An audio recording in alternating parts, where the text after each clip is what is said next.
Good to be in this space. It's been a while, actually. Um, so it's nice to be back, and I'm excited for today's conversation with our wonderful guest. We're just waiting a little bit. Hi, Mindy. We're just waiting for a few seconds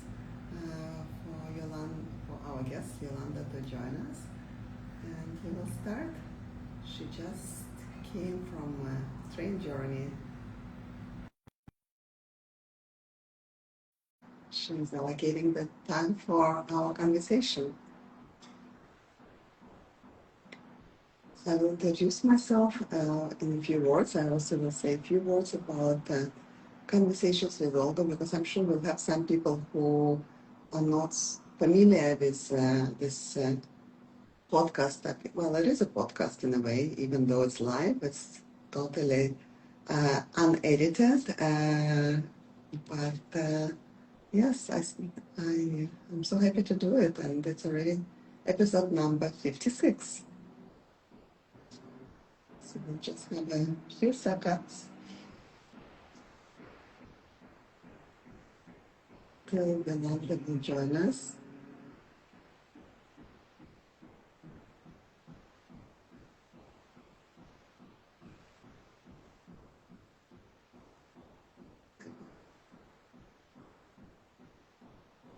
It might be a bit of a...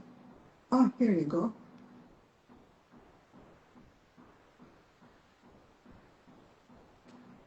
Go on.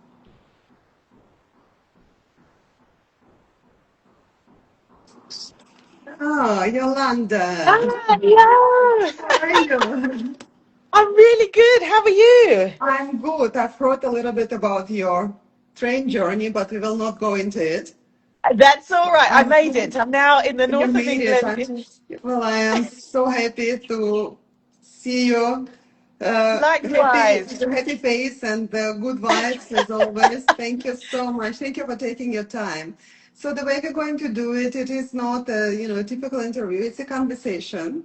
I Good. will say hello to everyone. I will explain a little bit about the conversations with Olga, because I'm sure I can see that we have a lot of people joining us for perhaps the first time to be on Conversations with Olga. So I'll just acknowledge him. I'll Amazing. introduce you extremely briefly, because I obviously don't want to go into too many details. You are the star, and you will be the one who will be telling us all about yourself, and I'll just navigate it a little bit.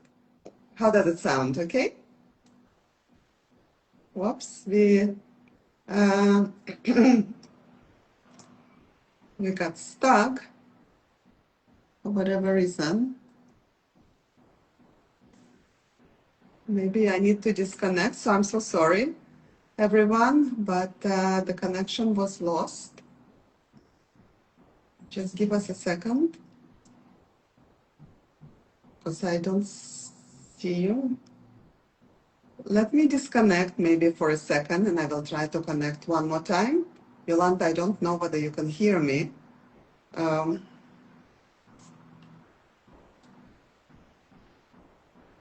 yes, let's see.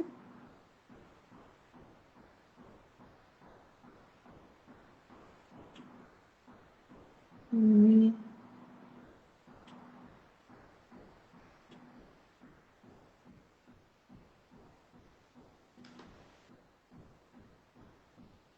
I'm trying to invite YoLanda one more time. I'm not sure, after all, it is a technology, and we are talking about from a different. Oh, here you go.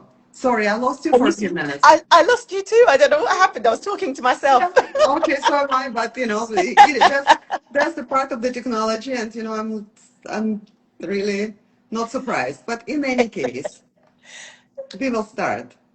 Hello, everyone. For those of you who are joining me for the first time, I'm Olga Iserlis, and this is the Conversations with Olga.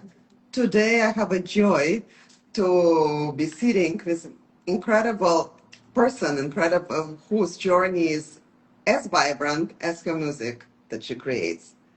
Welcome to episode number 56 of Conversations with Olga, with today's guest, YoLanda Brown. A few words about Conversations with Olga. That is a series that I actually began during the pandemic.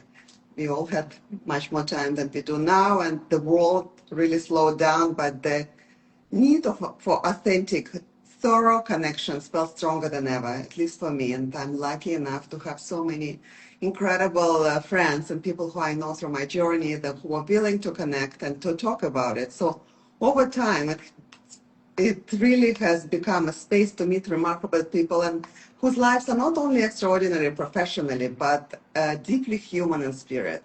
And tonight's conversation is definitely no exception. My guest is true Renaissance woman, a saxophonist whose sound blends reggae, jazz, and soul.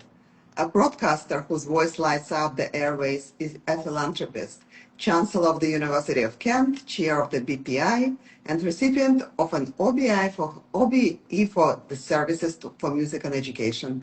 For people who might not know instantaneously what OBE is, it's Officer of the Most Excellent Order of the British Empire.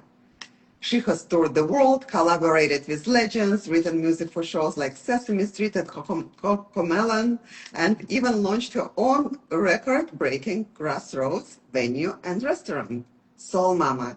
And yet, beyond the titles and all these accolades, what shines through is her passion for using music as a source of connection, education, and enjoy for everyone around the world. So please join me in welcoming with great warmth and admiration, YoLanda Brown. Oh, that was a lovely introduction. Thank you so much. Well, this is how I feel, and it is absolutely true. And we will dive into all these accolades a little bit later in conversation. But what I usually start with is a early life and foundation, because all of us have foundation. And when I look at your journey, artist, broadcaster, philanthropist, chancellor, chair, it feels almost impossible, to be honest with you, to contain it all in one line.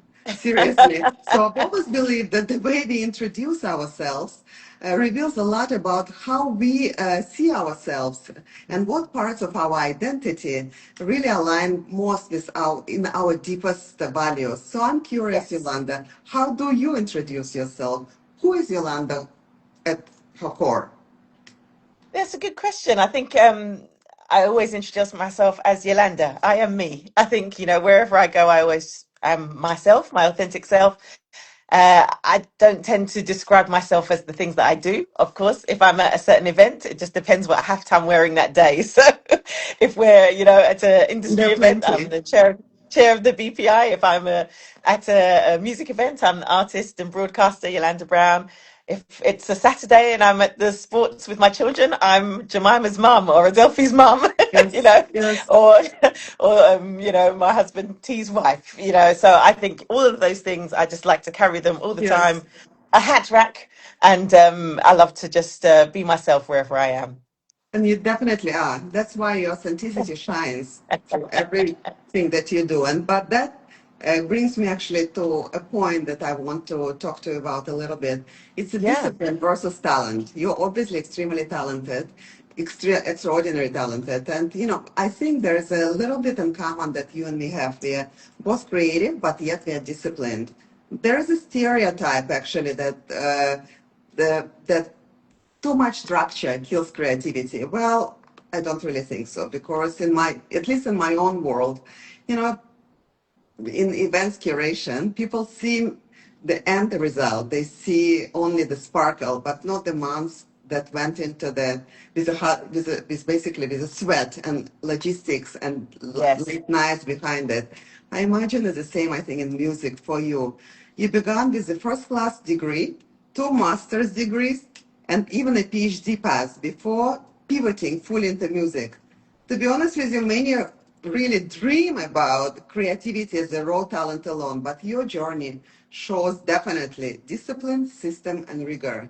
Do you think it's true that artistry actually needs structure as much as it needs spark?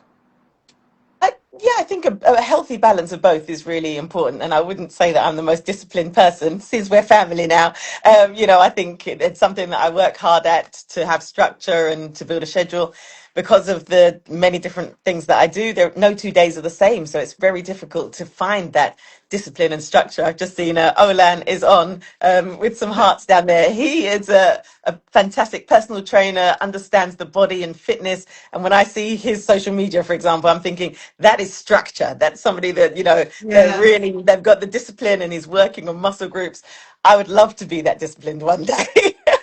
So for me, I think it's more about what am I taking from each thing that I'm involved in and how does it filter in? I like to just take the day as it comes. If you see my calendar, my iCal, wherever that says that I'm I meant to can be, only that's where that's imagine. where, that's where I go. And it's not like it's a music day or it's a board meeting day. I'm doing multiple things all the time. Yes. And I find that as a creative, it works better for me because you're finding inspiration everywhere. And every day you're picking up new things. It might Yes. actually impact another part of your life. And so I love that. It's fizzing every day.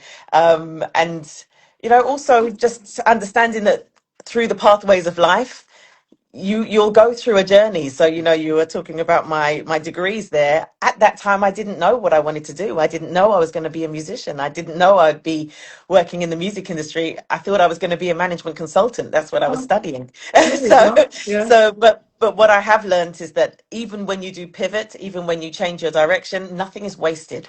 So, Yes. things that I was studying for my Yes. PhD, things that I was studying for my degree, I use now.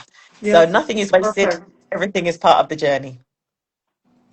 Absolutely. I was supposed to be a doctor. I come from medical family, and I did, and I have my master's in healthcare finance, and it And was then not for me, pivot. obviously. Yes. So yes, I know how it feels, and I know how it probably felt for your family as well. But nevertheless, so Yeah, that it's brings me to the roots actually and influence. When you describe the mix of music you grew up with, opera one moment, ska the next, it feels like stepping into someone's home and looking mm, at their bookshelves. Actually, this is what I love to do when I go to someone's house. I look at their bookshelves. So because it tells so much about them, isn't it? So yeah. your bookshelf of sound must have been absolutely extraordinary. How did that eclectic soundscape shape your voice, and does it still guide the way you fuse genres today, these days? Yeah, it's a great question. And actually, I understand that it formed a foundation. I thank my dad all the time for playing opera, skia, mento, funk, classical, everything in between. I love to listen to all styles of music. I don't even think of music in genre. I think of it in Yeah. emotion and feeling. So Yes. depending on your emotion is depending on which songwriter or composer or orchestra or artist you listen to for the time. Interestingly enough, though, when I did make the pivot to become an artist, playing the saxophone, I thought, well, it's got to be jazz. And I forgot about that. And so when you listen to my first album, you'll hear kind of I've got straight ahead jazz. There's a bit of classical. There's a bit of a bit of everything, and that was really me trying to find my voice, if you like. Now I know my natural rhythm is reggae, jazz, and soul, and everything in Yes. between can filter in as it wants to. But it did take me a little while to say, actually, no, I'm going to make what feels right for Yes. me. So I'm thankful for that foundation, but it did take me a while to remember how it's more about the emotion than the style Yes. of music itself. I'm a musician In its full capacity of it, in its full in all word. the capacities it is. Yes, Yeah. yes. But you obviously, you stepped away, as we just spoke about it, from your PhD to pursue music fully. A leap many people dream, as we said, but never dare to take. So, what did Yes. that decision teach you about taking the risk in general face and trusting your own path? How did you feel about it emotionally? I think when I look back at the journey, from being in university to then becoming an artist to then moving into more executive roles and now opening a live music venue, it's a very organic journey. I I I did make a mind map. I don't know if you're familiar with mind maps, where I put Yolanda Brown in the Yes, middle yes. and Oh, all of the things that I wanted to do. I did that okay. 20 odd years ago, and it's still very true today. It's not sort of like a formula that I'm working from, but actually it's all the things I'm interested in. And I think what I realized is that nobody's going to do it for you. Nobody's going to help your dreams come true for you. You've got to go and do it yourself. So it involves risk, it involves believing in yourself, it involves taking a lot of no's, people not getting it, people not understanding, and they'll come back later. It's okay. Yes, yes, And once you can build that, I want to say thick skin, but it's not even that because, there are emotional times as well. But once you know what your direction is, yes, the risks and everything that comes with it is just part of the course. for It's just sure. part of it. And so, yeah, I'd like to think that it's more about focusing on the goal than getting knocked by the journey and the risks that you And take. But look at you, your attitude and your positivity is really incredible. So, it's just, well, yeah, so that's oh, definitely part of it. thank you. Even for sure. And even when and we will move a little bit into your, I don't want to say corporate, but responsibilities, but your leadership and responsibility, Yes. like wearing a chair. I know from my own experience, because I sit on some boards and committees, how slow and structured the whole governments can feel compared to the creative process. But yet it Hmm. shapes the culture we leave behind, and it's very important. And as a chair for you of the BPI, British phonographic industry, in case somebody doesn't know about it, and so many other national consoles, you see that at powerful tables shaping basically the future of music. What have you had to give up as an improvising, spontaneous artist to take on those roles? And does the structure ever feels at odds with you with regards to your creative flow? Yeah, I don't think I ever think of things as giving anything up. For me, I'm kind of a glass half full person. So it's never about giving anything up or losing anything or putting anything away. It's about adjusting. And Mhm. actually, I've found that being a creative and coming to those tables has helped. I like to think that I'm a very empathetic chair. If somebody Yes, even just takes a breath or you can see an eyebrow raised because they want to say something, I want to hear from them. I want to hear the different voices yes, like you do in a band. I want everybody around the table to feel heard, to put their yes, perspective forward, to have a discussion. So I don't feel that I lose anything. I think, in terms of, I'm making an album currently now, my Bob Marley songbook album. There's a little bit less time to be in the studio. That's true. But, we work around it and yes. sort of schedule the time in. But I haven't lost anything. I still tour. As you Wonderful. know, I'm coming to Singapore in a couple of Yes, weeks, and yes. I still We'll tour. give I a still do everything I want to shout do. about your concert in a few minutes Ah, as well. And of course, many of my friends are coming to the concert, so it's oh, I can't exciting. wait. So yeah, I don't think of it as losing anything. I just think of it as Yes. adjusting and adapting. Wonderful. And you mentioned the word empathetic, and this is exactly how you are. It strikes me that you don't just stand on stage for yourself. You keep Mm. pulling new talent onto the stage with you. And this is remarkable. You've launched awards, served as a trustee and an ambassador, created platforms for emerging artists. What compels you to champion others to so consistently? What really you look for the musicians whom you would like to support, whom you are supporting actually?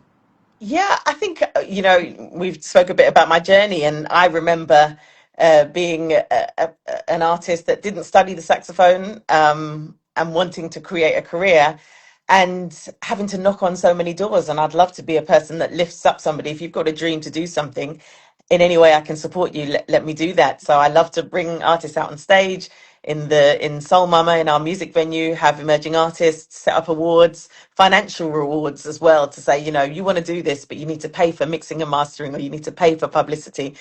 Let me help, and Yes, that for me is really important. I remember I didn't have it. So I think that's the important thing for me from yes, emerging artists, but also in music education, and just allowing every young person of the next generations just to feel the freedom of creativity, feel the yes, impact of music, and not feel fear or embarrassment or yes. anxiety. How do we take all of that away and just get to the emotion of making music? I think it's beautiful when you see young people just express themselves freely in music. So if every child can do Absolutely. that, my job is done.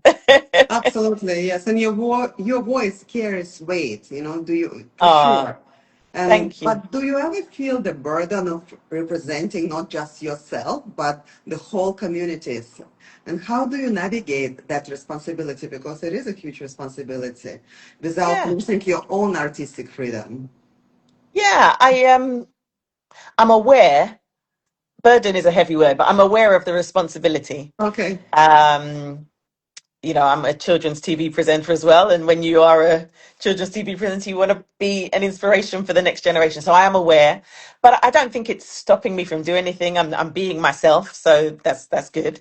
Um, but I am aware, and I'm proud to be somebody that can inspire or motivate the next generation. I don't carry it as a heavy burden, Yes. but it just means that you don't really switch off very much. Even going to the supermarket, you'll find a young person. I used to watch you on TV, and you Yes. want to give them that time. You want to make sure that they feel cherished, and Yes. I do cherish them as well. So I think it's more that you're always on and you're always there, but it's what I was put on this planet to do, I believe. So Absolutely. I enjoy. And you do it so well. That brings me, of course, to the subject of music, media, and education that we spoke a little bit about it. And, Yes. and composing for children, I think it's something extremely special and it's on a different level. I Yeah. still remember the songs from my own childhood shows, all from this, all the songs that my children and their childhood Yes. listened and the shows that they watched. So they live in your bones, basically. And it amazes me that you are now creating the same memory for millions Oh, and millions of children. I say that and I have goosebumps, it seriously. gives me too. I didn't. I So, didn't even think of it like that. Yeah, but this is what you it's do. true. So when a Yes. child grows up with your music, what do you hope it etched into their earliest emotional world? What do Yeah. you think? What feelings do you want to correlate with? I just want them to feel empowered to go and be themselves. And actually, I've been doing it long enough now that the babies that were watching the TV show now are growing up and going to university. Yes, So I have had a few people come to me after a show and say, I used to watch your TV show as a yes, child, and now I'm going to college and I'm studying the saxophone. And yes. that's really one. It's like a lovely full circle moment.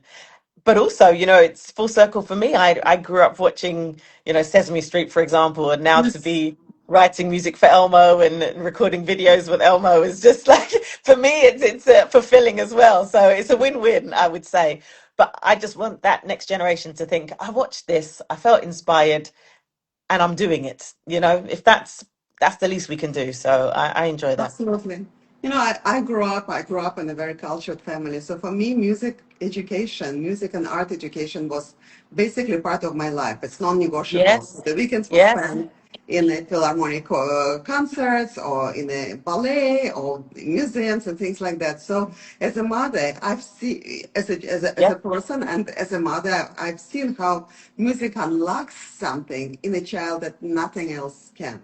My both kids play instruments. So my son is What do a they jazz. play? My daughter plays classical piano, and my son gravitated into the jazz. So he plays jazz, Fantastic. piano. Oh, So maybe wow. one day he'll jump with you. Yes. Give them my love, please. I'm I proud of them definitely already. will, definitely will. And but yet in schools, it's often treated as a secondary. And it's really, Yeah. personally for me, it bothers me. You worked to change this narrative, actually, and I'm aware of it, from lesson plans during the pandemic to youth music, correct? In your view, what role should music play in child's everyday education Yeah. instead of just being an extracurricular activity? Yeah, I think that music, it really can be the thread that pins everything together.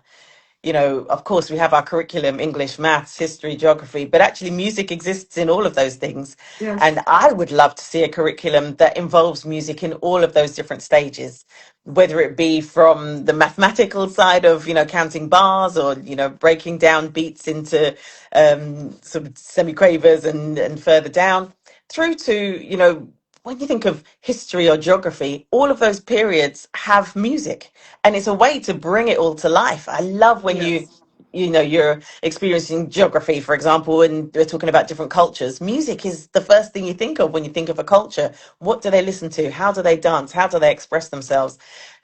Through to English, writing lyrics for a song is the same as poetry. There's no reason why exactly. you can't interweave it. And I think that we find then music, when you're performing it or when you're writing it or associating with it, it gives you confidence, it lifts you up. There's team building involved, there's celebrating each other's Yes, creations. All of those things are as important as learning the curriculum yes. as well. And we'll find that the people that come out of it, which is what we're interested in at the end of the day, especially as parents, we want to create and build and help grow wonderful people in our children. And I think music is a great way to do that. I absolutely agree, 100%. Yes, Yeah. super important for me, for my family, and I definitely am with you on it. Uh, Yes. I would like to sort of talk, I always talk about it because I think this is a part of our life as a social media. And I talk about it with Yes. every guest, and a Yes. big question on a lot of the older generation's minds, and then mine as well, is how children, is how children are developing now with the influence of social media and the immense amount of content we have accessible to us. Yeah. Music is a huge part of it, of course, and besides Spotify and so many streaming platforms and everything, more than ever, this trending real audios being a source for so many people and for people, for kids to discover it. What are your Yeah. thoughts on it, and what, and do you think that music scene is changing because of it too, and changing rapidly? It is changing. And, I think what we have to be aware of is that we've all lived through these big periods of change. I think at the moment we are living in a very big revolution, if you like. When they went from coal to steam to electricity. Now we're living in this technical age, and we are seeing the impact on our younger generations, on our children. And it's hard. I won't lie. It is hard. You can't monitor the content. Some of the content Yes, out there that's being made is fantastic, educational, eye-opening, and it's wonderful that they have that easily accessible in the palm of their hands. By the same token, though, you've equally got the same amount, if not more, content that just is not nurturing at all. no, And so the only thing I can think is, how do we better regulate for the younger generations so that they have access to the good stuff? And at the end of the day, we need to understand technology, right? If we don't if we take technology away, when they do grow up and they have their freedom to do what they need to do, they won't have a first clue of how to manage it.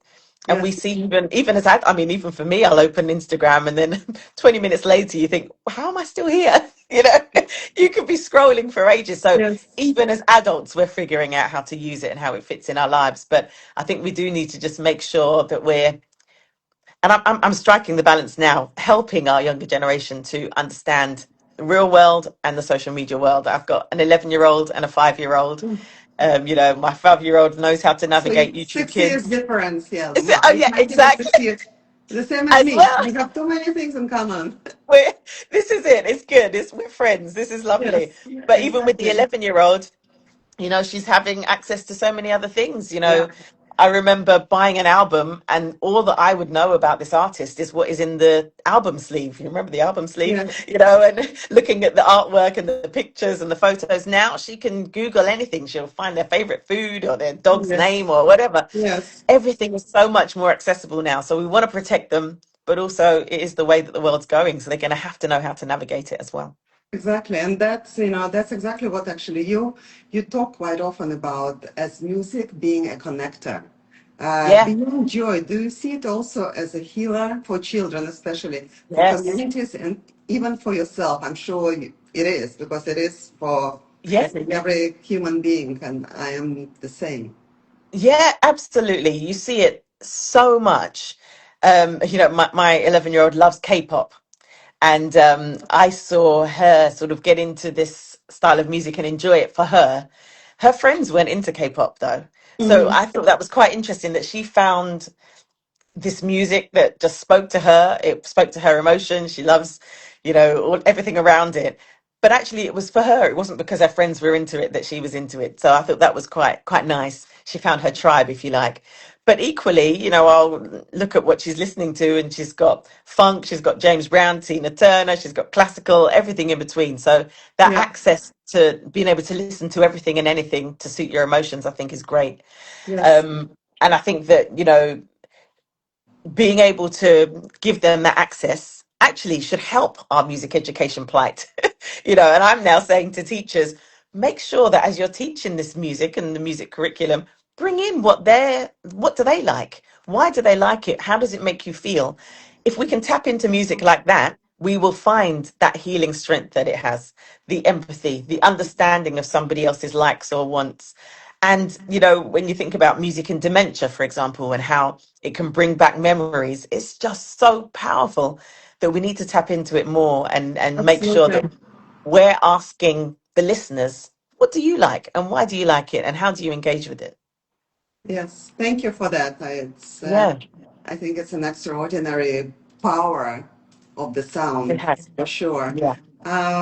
I would like to move, I would like to put another hat on Yolanda, the hat Okay. of Soul Mama experience. Yes. I've always believed that true luxury of any event for me that I stage and create isn't flowers or the beautiful gowns, but it's the feeling that people take home.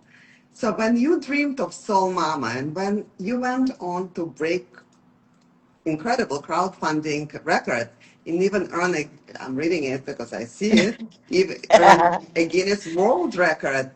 What drove you and what was the feeling you wanted for people to live with? And tell us a Yeah, little bit about it, yeah, no, the you hit the project. nail right on the head. For me, Soul Mama, before thinking about what does it look like inside, who's playing on the stage, what is the food, it was a feeling. I want people to come to Soul Mama and feel like they're at home, to feel like they're cherished, to feel loved. And it's so funny because when you then go into business planning mode, those things you don't write in a business plan. They want numbers, they want figures, Yeah, they want turnover, profit, all of those things. Um, but actually, for me, it was really, really important. So, a little bit of a backstory for Soul Mama. In 2014, myself and my co founder, we bought the domain name soulmama.co.uk for the website.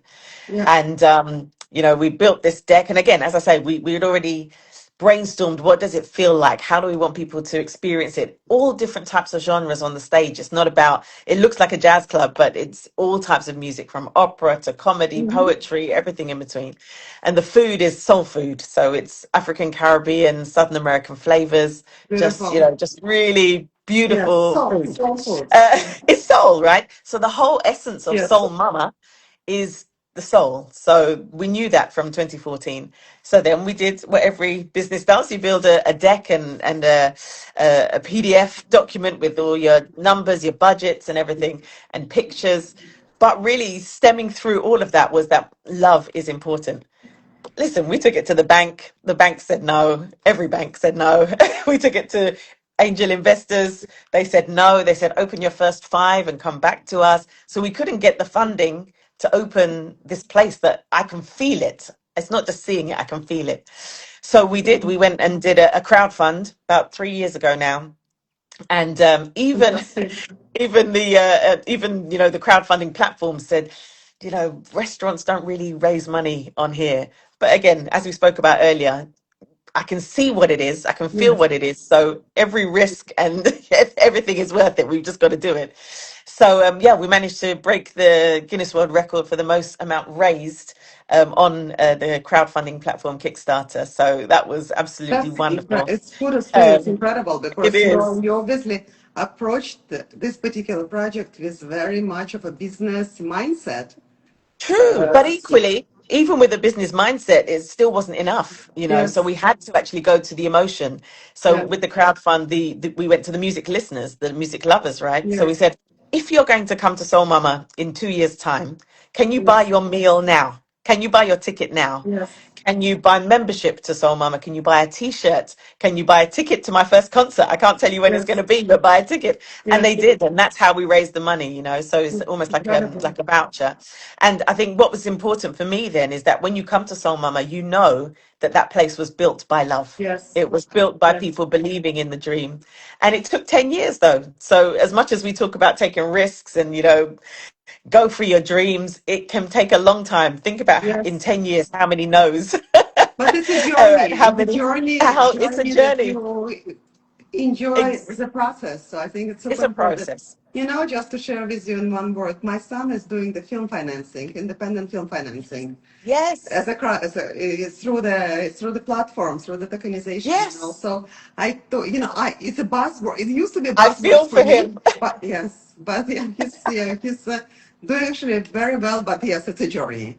Let's put it It's a this way. journey. So It's a what journey. you've done is absolutely incredible because I see Uh, how it goes. It's very, very Thank similar you. things. Well, So it has been very emotional. We celebrated 1 year of Soul Mama last Friday at Cadogan Hall here in London with a big concert called Soul Women Unite, and it was just lovely. That for me was very emotional because it's been a year yes. of this dream existing. So yeah, very proud.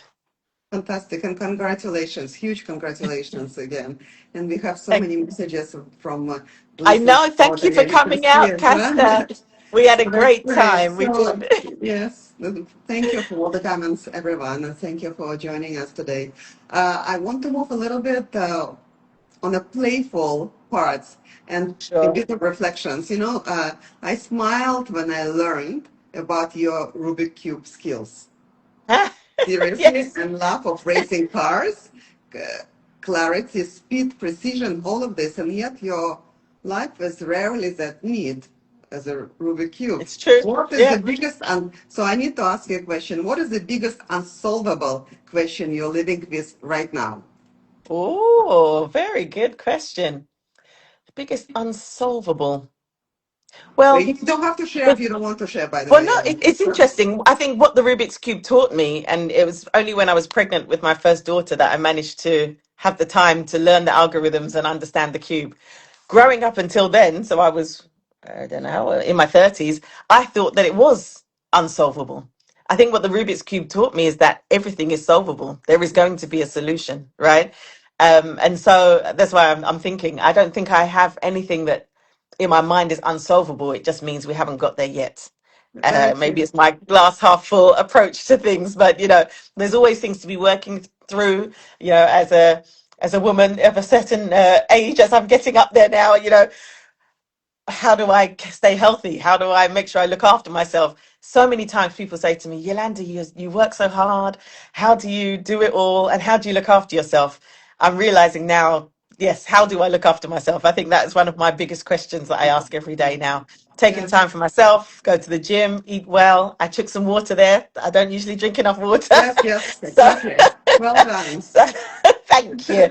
I think that's my biggest question. How do I take care of myself?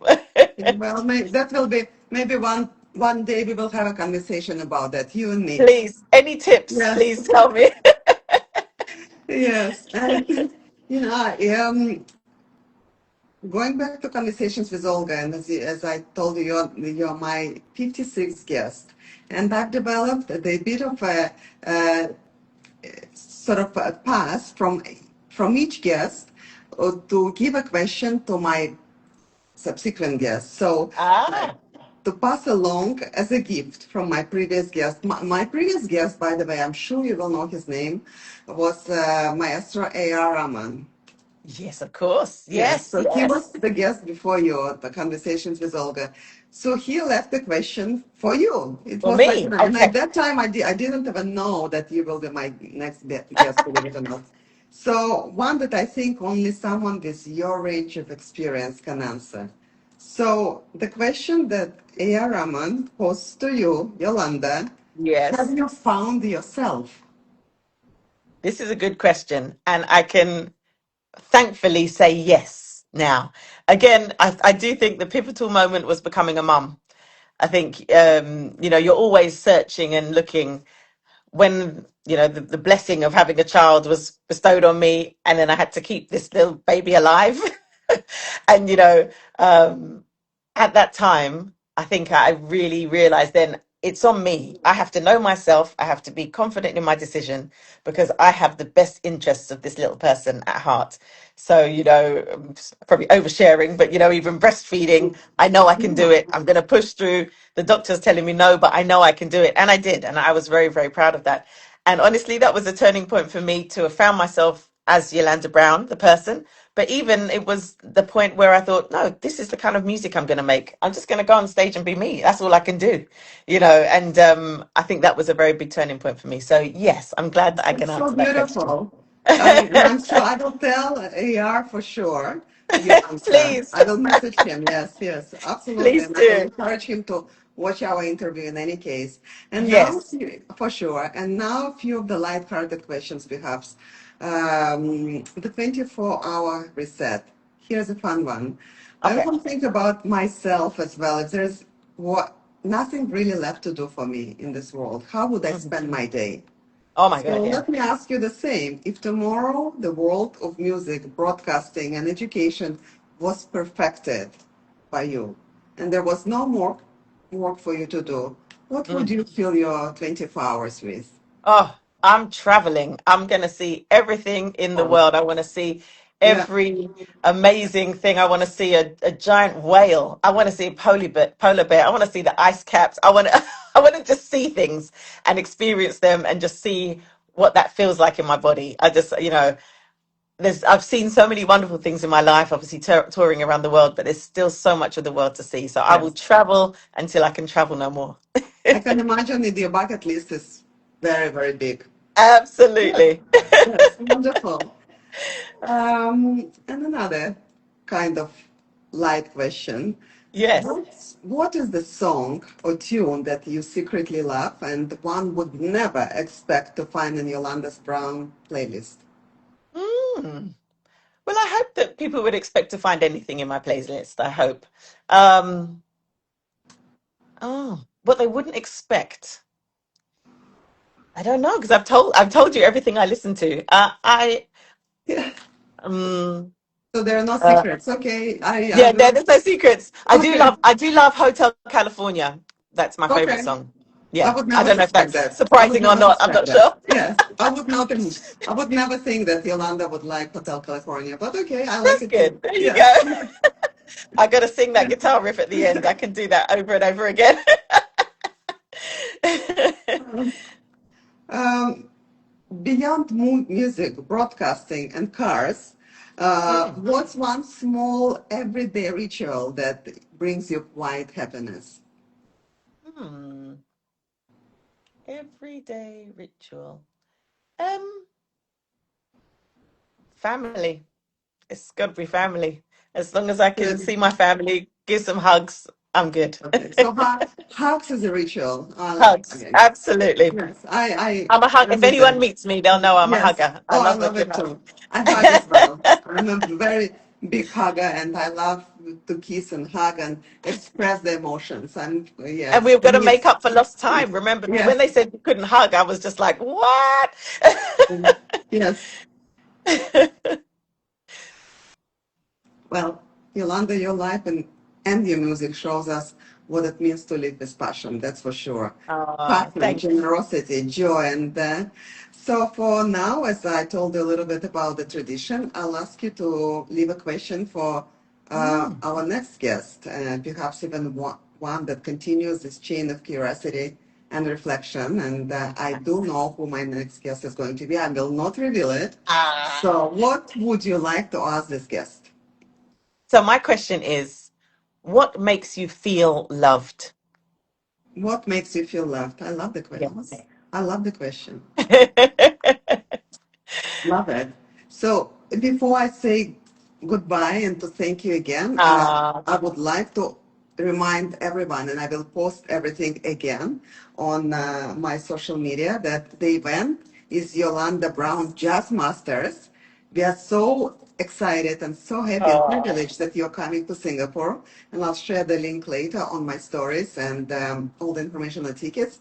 It's happening on Friday, the 24th of October at 7:30 p.m. in Singapore at the Esplanade Annex Studio.